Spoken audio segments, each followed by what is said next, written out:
Hi, this is Doug Daugherty with Hamilton Flourishing, and we're continuing our interviews today with people who are running for the school board race. Now, Hamilton Flourishing thinks this is the most important race in Hamilton County. Why? Well, the school board uh, governs, and that's the appropriate word, the school system, the public school system in Hamilton County. Well, who goes to the public school system? 45,000 young people, K through 12, go to the school system. It has a budget. It's about 2/3 of the county budget. Think of your property taxes, and in that respect, about 30% of the state budget goes to the local schools. And then the feds pour in some money, and they poured in extra money recently under the COVID stimulus bill. So lots of money, about $500 million if you add the bonds to their operating budget. It's a lot of money. Huge employer, one of the biggest employers in Hamilton County, over 6,000 employees. And then they've got all the hopes and dreams of these young people that they're nurturing. So it's a big deal. There's lots of things, lots of challenges in the school system, as you can imagine. And with that many people, and well, with any school, if you had two kids, you'd have a problem. So it's difficult. But today we're talking to James Walker. James is running in District 9. He's actually the incumbent, and he's in the primary. The election is May 3rd. Early voting is going on now. He has two opponents in the Republican primary. There's no Democrats running, so whoever wins the primary will actually be on the school board. And an interesting point to note is that in primaries, you don't have to have a majority to win. You just have to have a plurality. So whoever gets the most votes can win. So your vote is very, very important. These are generally small turnout elections, but it's which is a sad thing because it's such a big deal. But James, thank you for joining us today. We're glad to see you. Well, thanks for having me. Looking forward to spending a little time with you today. Yeah, you ought to have your own talk show. You look like a guy who could do like a sports show or something. Well, I laugh. The joke in my house. I have a wife and 4 daughters. I don't get to talk at home, so I was a very shy kid growing up. But once you get out and speak a little bit, and hopefully have some things that people like to hear, then that empowers you a little bit. That's funny. Yeah, they say women have about 10,000 words a day they have to say, and men have about 2,000. So, amen. So I understand. Let's start with a little personal information. James, where were you born? Well, born in Chattanooga in the hospital, but born and raised in District 9 in Harrison, Tennessee. Really? Yeah, all 55 years I've lived here.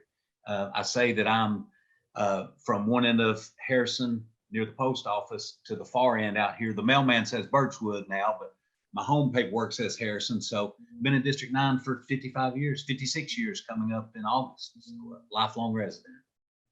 That's great. And so you mentioned you have 4 daughters? Yes, sir. Yes, sir. Are any of them in school still? Well, I have 4 that graduated from Hamilton County Public Schools. All 4 graduated from Central High School. My youngest is finishing up her senior year at UTC and graduates in a couple weeks. I had another daughter graduated from UTK. Another daughter graduated real estate school, and another one that works for an orthodontist. Actually is not working right now because they just had a new child, but all 4 flourished coming out of Hamilton County high schools. Any grandchildren yet? I do. I have, believe it or not, a granddaughter that graduates from Central High School this year. So we're probably one of the only 3rd generation families from the Highway 58 location of Central High School. People have asked me about that. Have another grandson who's in the 10th grade. He's at Walker Valley. And then I have a grandson in 1st grade at East Brainerd Elementary, and 2 brand new grandsons that are 6 and 5, 6 and 3 months old. So they'll be there soon. I just got to ask you this question. That's 3 generations. Where did your parents grow up in that area? My dad grew up down in Alton Park, Hooker Road area. My mom grew up down at East Chattanooga, around the watering trough. For any folks that are down there, she was a Tyner girl. My dad was a basketball player, probably wasn't good enough to go to Central High School, so his coach picked him up and he graduated from Chattanooga Valley High School. And then something, so you got multiple generations involved in the public school system, so you should have quite a perspective. And I feel then, like I do. and you were appointed, if I'm not mistaken, to the school board about a year and a half ago when Steve Highlander moved over to the county commission. Is that right? Yes, 7 or 8 months ago, every August of 2021, Uh-huh. August 11th, I got the appointment from the county commission. Okay, well, great. Well, tell me about your district. What areas is it cover?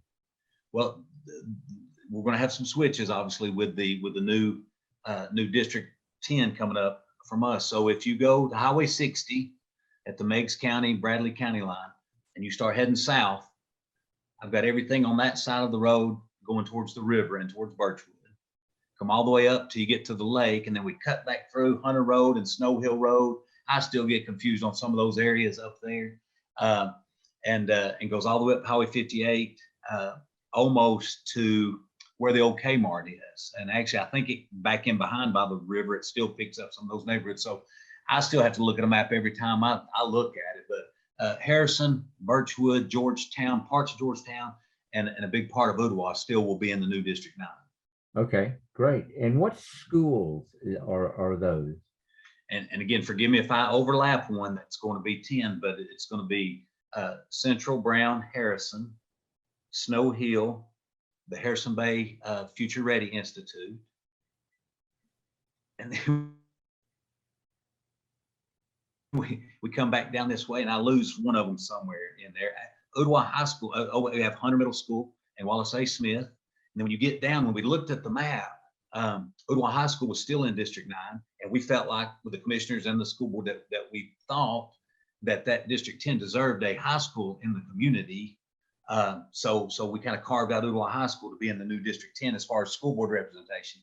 But people that live, people got to remember that our county commission lines, there may be people voting in my district that their kids go somewhere else, or they live, if that makes sense, because our school zones are based on student population and our county commission zones are based on population. So okay, we'll get them all ironed out. I tried to pull up my list to make sure I didn't leave one out, but right now it's Harrison, Ottawa, Birchwood, and a little part of Georgetown, Snow Hill area.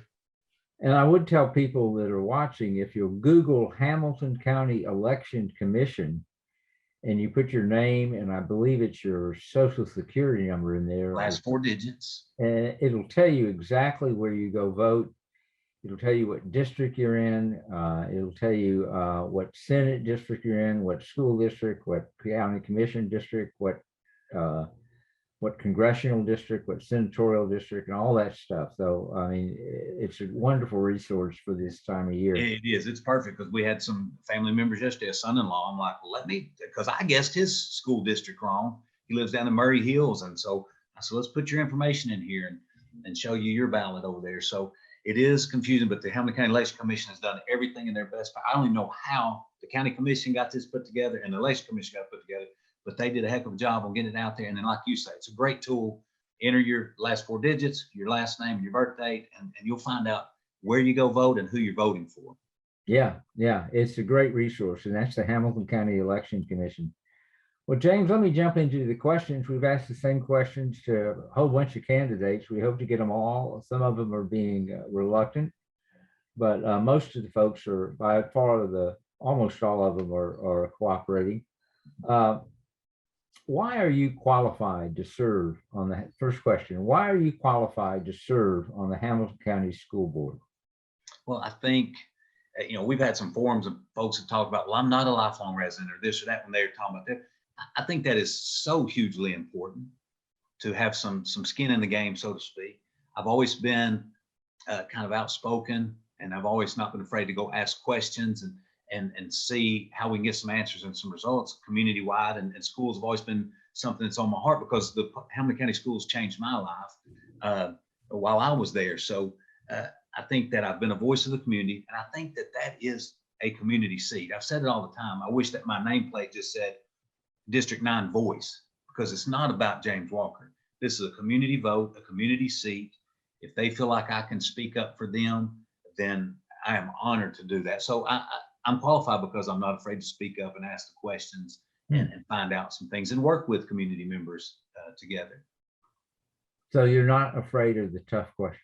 No, I'm not. And if I screw up or, I'll own it. I've had a couple things on social media, somebody, not happy about some of the votes or not votes or something that wasn't in our control. They called me out on it. I said, well, if you explain exactly what you're talking about, I'll own it. If I told you something and it didn't come out that way, I'll own it. But that's not the case. If I tell you something, I'm going to go to bat and I'm going to go ask the questions. If we don't get the results that we all hope for, I'm at least going to go fight and be that voice. Well, great. Well, I'm going to ask you a question, and you should have a perspective on this.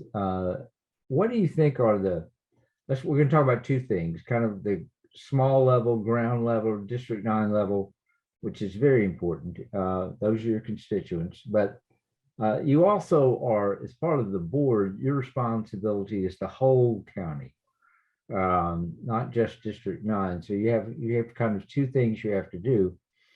But what do you think are the challenges that face Hamilton County schools as a whole? I think that there's so many layers that the Department of Education has to go through. And, what I'm going to ask and continue to ask is, how much are these state and federal programs costing us? I know they give us some money, but what are they actually costing us to continue to go through? And the new superintendent is committed to trying to find some of those things he can bring to us and say, hey, we did it 5 years ago, but we don't have to anymore. Let's get rid of those and kind of peel away some of those things. The biggest thing is our parents haven't felt like they're welcome in any of our schools. And, through the virus, through under the guise of campus safety, whatever it is. I mean, and I don't mean to have any disrespect to campus safety. We want to provide a safe environment, but we've made our schools institutional-like. And that's not what school environment of learning is. So how do we get the parents involved and feel like they're engaged? And along this challenge is something that's come up most recently with the virus and some other questionnaires that they're sending out to our parents or students, or asking the students, in the schools. This opt-out stuff makes me crazy. I should never have to opt out of anything. I should have the ability to opt in to a survey or opt in to other mandates. And I hate to use those words anymore, but the feeling that the principals and teachers, like we work for them, we as parents and community, no, we don't. They work for us. And as a parent, our rules were, my kids are going to be there respected, ready to go to work and rested. And the teachers and principals are always right until they're not. So I think we got to have that with all of our parents. And some of the challenges are, we have some parents want to drop their kids off in kindergarten and pick them up in the 12th grade and think that the school's supposed to raise them. And we've done that to ourselves across the country. Wow, those are good answers, Jim. Very good. Thank you. Now, dropping down to District 9 level, what are your priorities for District 9? What do you think's needed up there? Well, I think we got a great district, one of the best kept little secrets on this side of the river. Again, I don't think there's anything specific to District 9 that I wouldn't say for across the county. I'm glad that we got the Harrison Bay Learning Center, the vocational or CTE education, as we call it now. I keep saying vocational. I think we need to keep expanding on that. Out here, when I went to school, Ottawa and Central kids went to the vocational school 30-something years ago. We made an adult high school, which had great purpose. I wasn't certain what that was even about to begin with, but I think that served a great purpose. But now we've come full circle and made it vocational training again. I think we really need to expand on that. And if our part of the county is where we can do that, then I would love to have more vocational, expand on our program at Harrison Bay Learning Center. Good answer. Anything else? Any other priorities for yourself? Priorities is, as I said, countywide, get our parents back involved and let them feel welcome. I really believe, that door locked and you hide behind this and that. Parents have got to be more active, and we've created that environment where they don't feel that way. So how do we bridge that? I've talked to superintendent about having, when kids are getting ready to go from elementary to middle school. Let's have a middle school parents academy. When they get ready to go from middle school to high school, let's have a high school parents academy, because kids want you to be involved. They really do. And I know, and I was guilty of it. Our first child went off to high school and we kind of backed away a little bit. The next one went, she loved us being at everything. The next one. So, we were involved, parents and community members. And I know everybody can't be at every game or this or that, and everybody's not going to make cookies at every function, but our kids, middle school and high school, want their parents to be involved. Believe me on that. So we got to figure out how to make that work. And like I said, I think parent academies would be great to get them to that next level of schooling. That's great. Well, those are all good answers, Jim, or James, excuse me. But let me ask you a question. Is my understanding, and it seems to be true, is that really the school board has three big responsibilities. One is and this goes to the issue of governing the schools, because the school board really is the governing body of the school system, not the superintendent, but the school board. And you hire and can fire the superintendent. Only the voters can hire or fire the school board. But you can hire and fire if you have a majority of the superintendent. But so one is hiring, firing the superintendent. Two is the budget, and three are policy issues, which can change from day to day. It could be COVID related, it could be mask related, it could be literacy related, it could be a book related, books in the library. It can be all kinds of things. And some of them you may see coming, and some of them you may not see coming. And some of them may be national trends. Some of them may be something that's folks to set up locally. But the policy is that. But a big tool, and in my mind, because once you elect the superintendent, he's there for a while. But a big tool that you have every year is the budget. In fact, you all are in budget discussions now, as I understand. Yes, sir. And the budget's a large document. It's got lots of abbreviations for things in it. It's hard to understand. But without it, you're really left without a tool to manage the schools, because that's the only line item place you're going to see the cost of what you're doing and actually what is being done in the schools.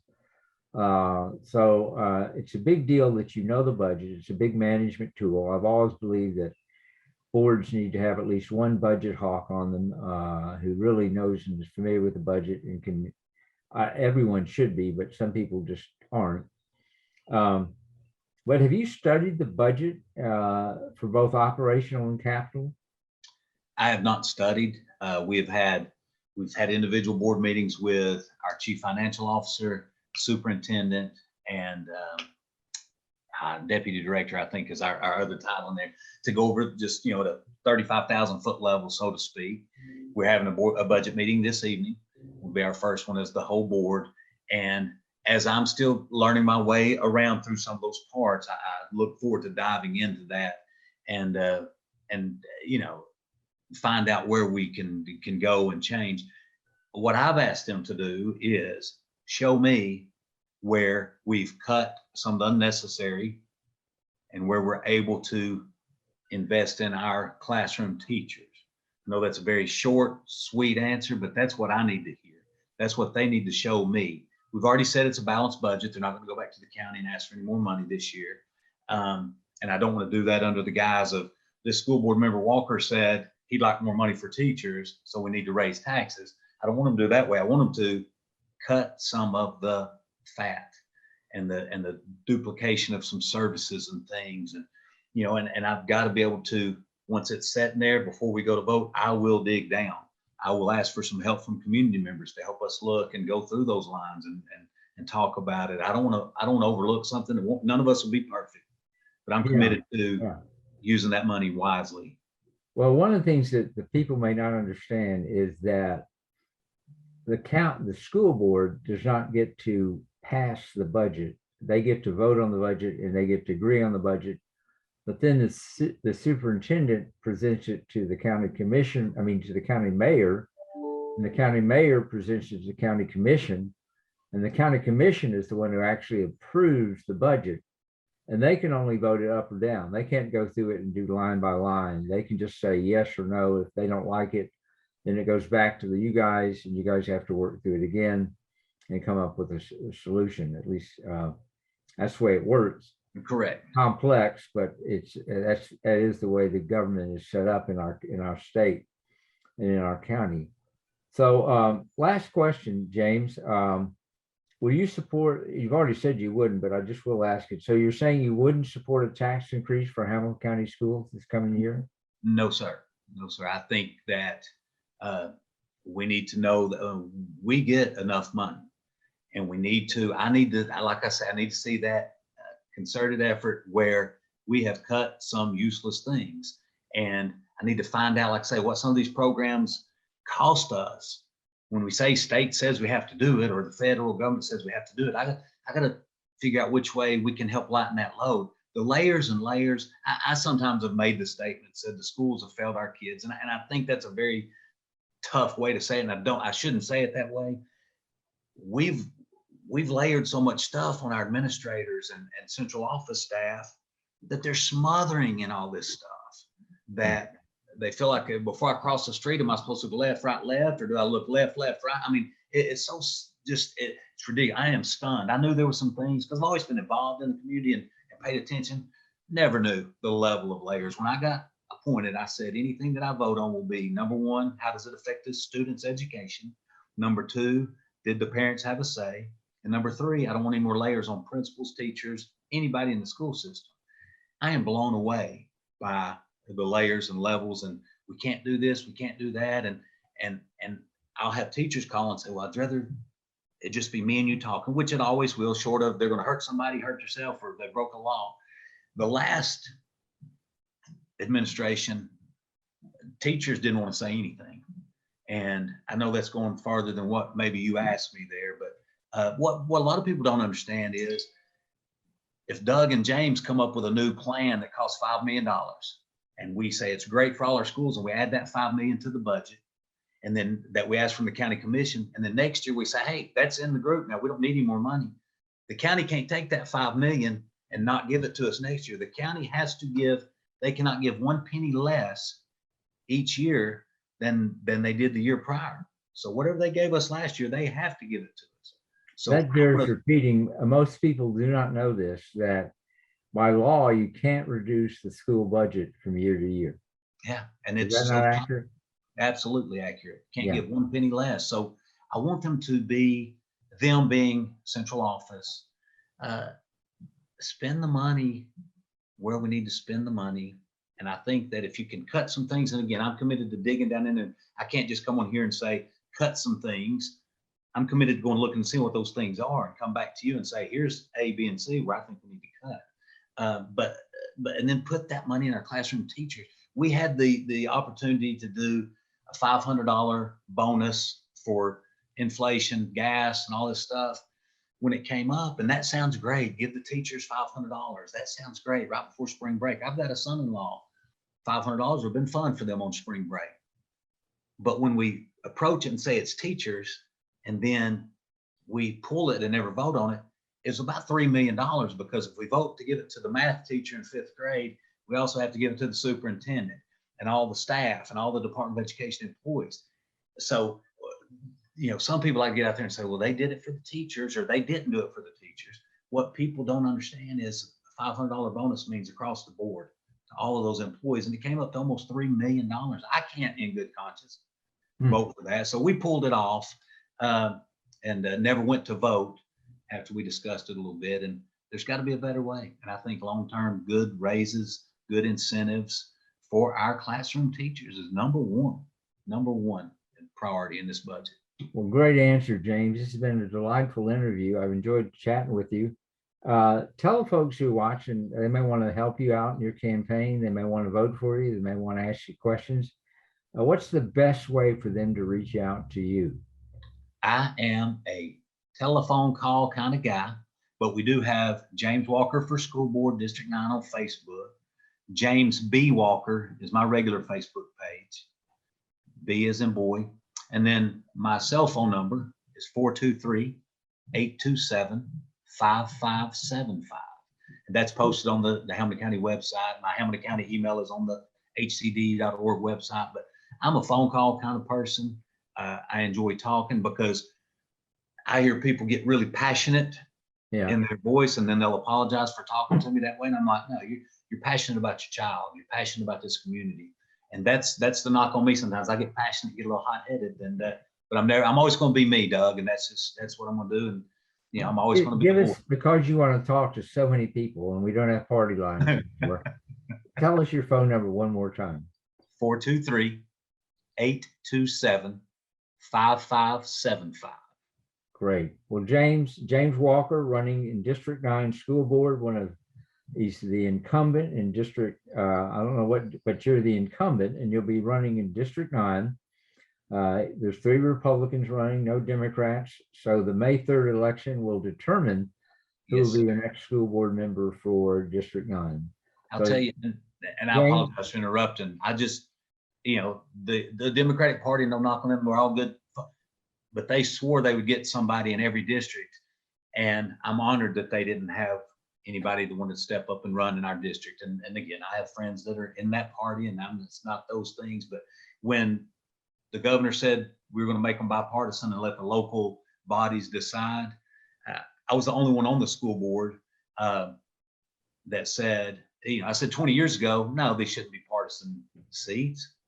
But after seeing what I've seen over the last few years, in the last 7 or 8 months on the board, if people don't think politics are involved in their school board, they're not paying attention. And I hate it that it's that way. But we got to get out. We got to understand who's running for these spots, do our homework. It's one of the truest community seats that we've got. And we've got to take care and take our schools back. Good answers, James. Well, listen, we've been talking to James Walker. James, it's been a delight to talk with you. Thank you for finding the time. Okay. Thanks for making the time and reaching out to me. It means a lot. I appreciate what you do at Hamilton Flourishing. Look forward to talking to you again. All right. Thank you, James.